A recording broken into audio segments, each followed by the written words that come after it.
The included pump features a flow control dial at the front. There's also a plug to be able to hook up your light cord, and the very important accessory cord pipe cap. Please notice the attention label regarding the drip loop, and then feed your cord through the cord pipe. You'll want to pull out all the slack until you leave about this much cord so that the pump sits firmly at the bottom of the reservoir. It's very important to secure that cord in place using the supplied cord pipe cap. Make sure you put it on nice and firm to prevent any leaking.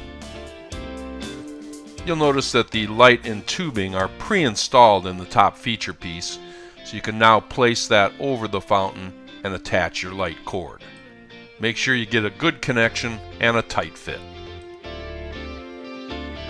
You can now attach the pump to the tubing, again making sure that pump goes right to the bottom of the basin.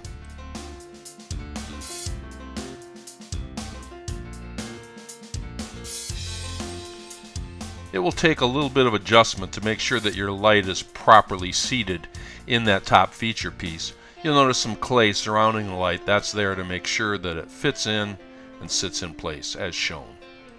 You can also manipulate the clay from the bottom side, again just making sure that light is firmly in place. Add water to the basin right to the level of where the cord pipe cap is. You'll notice some small pieces of foam included. Those are designed to go in the corners here to make your top fit nicely.